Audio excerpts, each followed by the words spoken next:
William Thomson, também conhecido como Lord Kelvin, é um físico, matemático e engenheiro britânico. Lord Kelvin nasceu em Belfast em 1824 e morreu em 1907. Aos 68 anos, devido à importância de seu trabalho científico, recebeu o título de nobre como o primeiro Barão de Kelvin. Ele é considerado o líder das ciências físicas do século XIX. Ele fez contribuições importantes para a análise matemática da eletricidade e da termodinâmica. Trabalhou muito na unificação das disciplinas emergentes da física em uma forma moderna. Como todos sabemos, ele desenvolveu a escala Kelvin de temperatura absoluta, onde o zero absoluto é definido como 0 Kelvin. O título de Lord Kelvin é para comemorar suas realizações. As propriedades térmicas foram um dos sistemas preferidos de Kelvin. Ele forneceu uma análise mais profunda das descobertas de Jacques Charles sobre a mudança no volume do gás com a temperatura. Com base em experimentos e cálculos, Charles concluiu que a uma temperatura de menos 273 graus Celsius, o volume de todos os gases é zero. Kelvin chegou a outra conclusão. O que compensa nessa temperatura não é o volume da substância, mas a energia cinética das moléculas. Ele então sugeriu que essa temperatura deveria ser considerada a mais baixa possível e chamá-la de zero absoluto. Com base nisso, ele propôs uma nova escala de medição de temperatura, mais tarde chamada de escala Kelvin, que tornará mais simples a expressão matemática da relação entre grandezas termodinâmicas. Kelvin acredita que a chave para explicar a segunda lei da termodinâmica é a interpretação de processos irreversíveis. Ele ressaltou que, se a entropia aumentar, o universo acabará atingindo um estado de temperatura uniforme e entropia máxima, e nenhum trabalho pode ser extraído dele. Ele chamou isso de morte térmica do universo. Junto com Rankine, ele propôs uma teoria termodinâmica baseada na primazia do conceito de energia. Ele acreditava que toda a física deveria se basear nisso. Ele disse que as duas leis da termodinâmica expressam indestrutibilidade e dissipação de energia. Quando Kelvin analisou as obras do francês Carnot, ele também concluiu que é impossível usar toda a energia do sistema na forma de trabalho. Parte dessa energia é inevitavelmente perdida na forma de calor.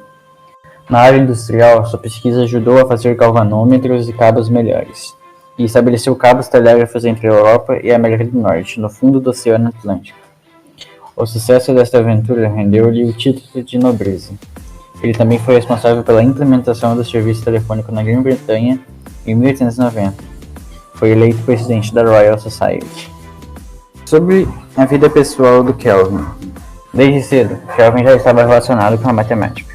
Aos 7 anos, ele assistia às conferências de seu pai matemático. Enquanto adolescente, escreveu seu primeiro trabalho nesta área. Este foi apresentado a uma filial da Royal Society. O estudo foi lido por um professor mais velho, para que assim a plateia não se incomodasse com uma aula dada por um jovem. Estudou na Universidade de Cambridge, na Inglaterra, e ao se diplomar, mudou-se para a França, onde fez sua pós-graduação.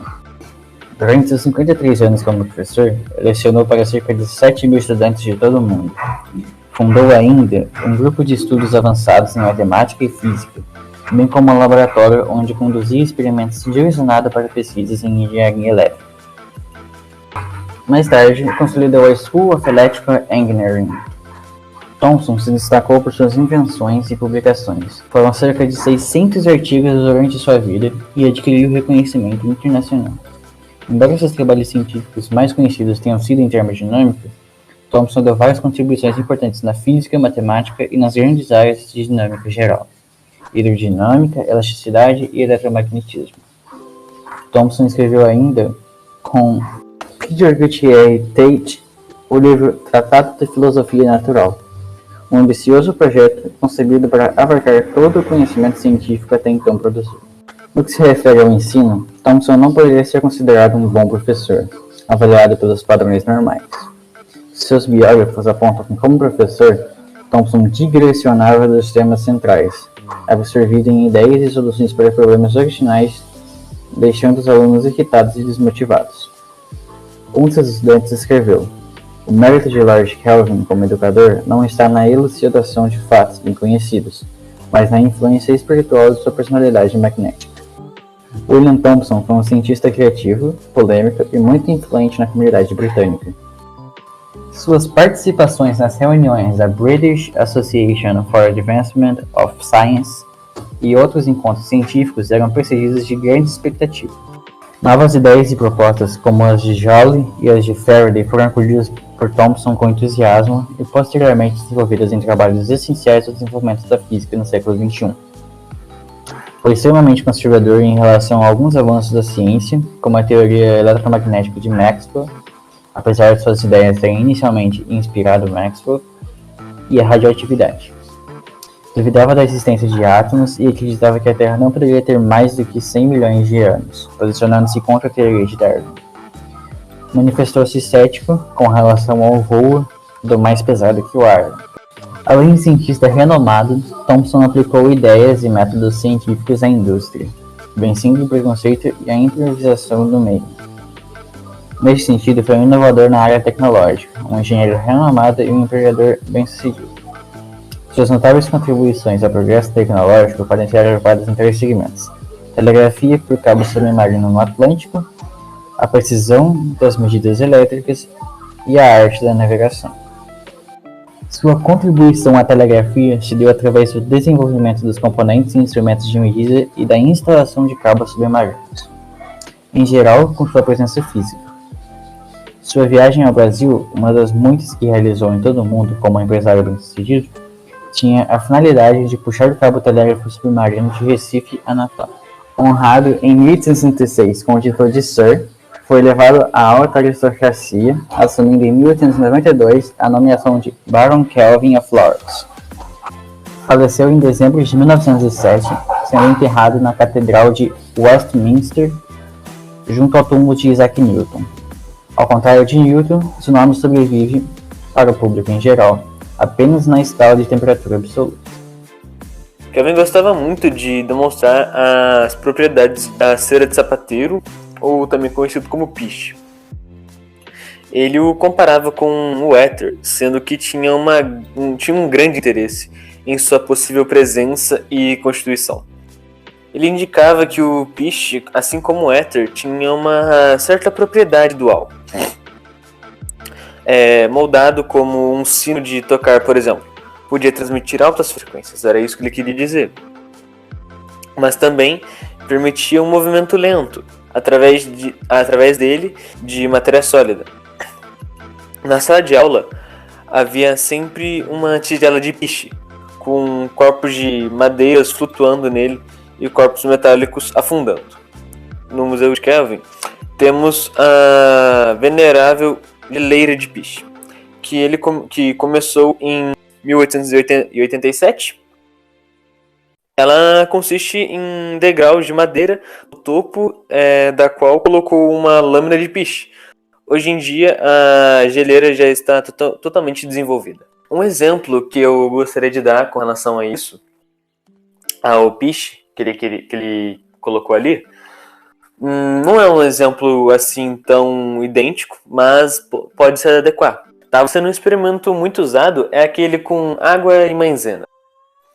Quando a gente afunda o dedo devagarzinho, o nosso dedo afunda. Agora, se a gente querer fazer força nele de maneira bem rápida, a gente sente como se estivesse tocando algo ali muito duro. E é basicamente isso que ele queria dizer. Muito obrigado. Escala Kelvin. A escala Kelvin é a unidade padrão do sistema internacional. Lord Kelvin propôs a criação do Kelvin, pois era necessário uma forma de medir as temperaturas na época. Ele propôs que o frio infinito, ou zero absoluto, fosse o ponto inicial dessa escala. O primeiro ponto dessa escala, que é equivalente a menos 273,15 graus Celsius, foi considerado como o ponto zero. A escala Kelvin também tem como base o ponto triplo da água, que na escala Kelvin é equivalente a 1 sobre 273,15 Kelvin. Foi utilizado para definir a temperatura absoluta de um elemento, o zero absoluto, que é igual a 0 Kelvin, já que essa temperatura é o ponto inicial. A escala Kelvin não possui grau, pois é a unidade primária de medida nas ciências físicas. De acordo com a ciência, é impossível chegar ao zero absoluto. A temperatura mais baixa já alcançada até agora foi 4 Kelvin, a temperatura de fusão do hélio. Isso acontece porque as moléculas no zero absoluto não teriam pressão nula e nenhuma agitação, algo que seria impossível para a ciência. Pode-se notar que a variação das temperaturas é igual, tanto na escala Kelvin quanto na escala de graus Celsius. Ou seja, se for realizado um exercício onde é pedido a variação de temperatura, pode ser utilizado tanto a de graus Celsius, tanto o Kelvin, porque elas têm a mesma variação, mesmo que suas temperaturas de Kelvin e graus Celsius não sejam condizentes. A escala Kelvin é uma das únicas escalas de temperatura absoluta, ou seja, ela não possui números negativos. Outra escala que possui uma escala de temperatura absoluta é a escala Rankine, porém, ela não é comparada com a escala dos graus Celsius, e sim com a escala dos Fahrenheit. Porém, também tem como ponto inicial o ponto de partida do ponto zero, que seria a temperatura mais baixa já encontrada. Kelvin iniciou seus estudos através da análise da pressão e temperatura de elementos e gases. Assim, ele formulou em suas análises e formou gráficos. E observou que haviam somente retas retilíneas. Assim, ele observou, através da extrapolação dessas retas, que todas essas retas possuíam um ponto em comum, onde se coincidiam. Esse ponto é conhecido como o ponto zero, o ponto inicial de partida, onde é impossível essa temperatura ser atingida. Olá, meu nome é Vinícius e eu vou explicar sobre o zero absoluto. O zero absoluto é a menor temperatura possível de ser atingida na natureza e equivale a menos 273,15 graus Celsius, ou 0 Kelvin. Na temperatura mínima, a energia térmica do corpo é igual a zero, então as moléculas que compõem o corpo elas estão em perfeitamente repouso. O zero absoluto ele foi definido por William Thomson. Ele percebeu que após um gás sofrer um resfriamento isovolumétrico de 0 graus Celsius para menos 1 grau Celsius, a pressão era diminuída em 1 sobre 273 do valor inicial. Portanto, Lord Kelvin entendeu que se eu levo a temperatura de um gás até menos 273 graus Celsius, a pressão deveria diminuir ao máximo. E, por consequência disso, o movimento das partículas do gás acabaria. Por que é impossível de atingir o zero absoluto? Seguindo o princípio da incerteza, não é possível medir duas grandezas relacionadas a partículas. Então, se temos certeza de que as partículas elas se encontram em repouso, sem movimento, não é possível medir a sua posição. O experimento utilizado para atingir o zero absoluto é realizado em laboratório e com auxílio de ondas luminosas. Os fótons, que são as partículas desses feixes de luzes, eles interagem com o material e eles roubam a energia do átomo desse material. E essa energia é a energia responsável pela agitação das moléculas que determinam a temperatura do material. Os fótons, eles não têm como resfriar o átomo do material a uma temperatura menor do que zero só interagindo com ele, porque qualquer contato que esse fóton tiver com o átomo, esse contato vai gerar atrito e posteriormente vai gerar calor. Então não tem como atingir a temperatura de zero absoluto. Utilizando essas técnicas de criogenia e resfriamento a laser, já foi possível chegar a alguns graus de bilionésimo acima do zero absoluto, né? Um microkelvins acima. O que acontece quando atinge essa temperatura do zero absoluto? Alguns fenômenos físicos, vai acontecer alguns fenômenos físicos devido a efeitos quânticos. O primeiro, supercondutividade. O átomo ele vai começar a apresentar resistência elétrica quase nula, de modo que vai passar a se comportar como condutor elétrico, sem que haja dissipação de energia. Segundo, ele vai atingir a superfluidez. O material vai apresentar um movimento de um fluido perfeito, Isso significa que ele não vai ter qualquer tipo de atrito com o seu recipiente ou com o que ele tiver contato, né?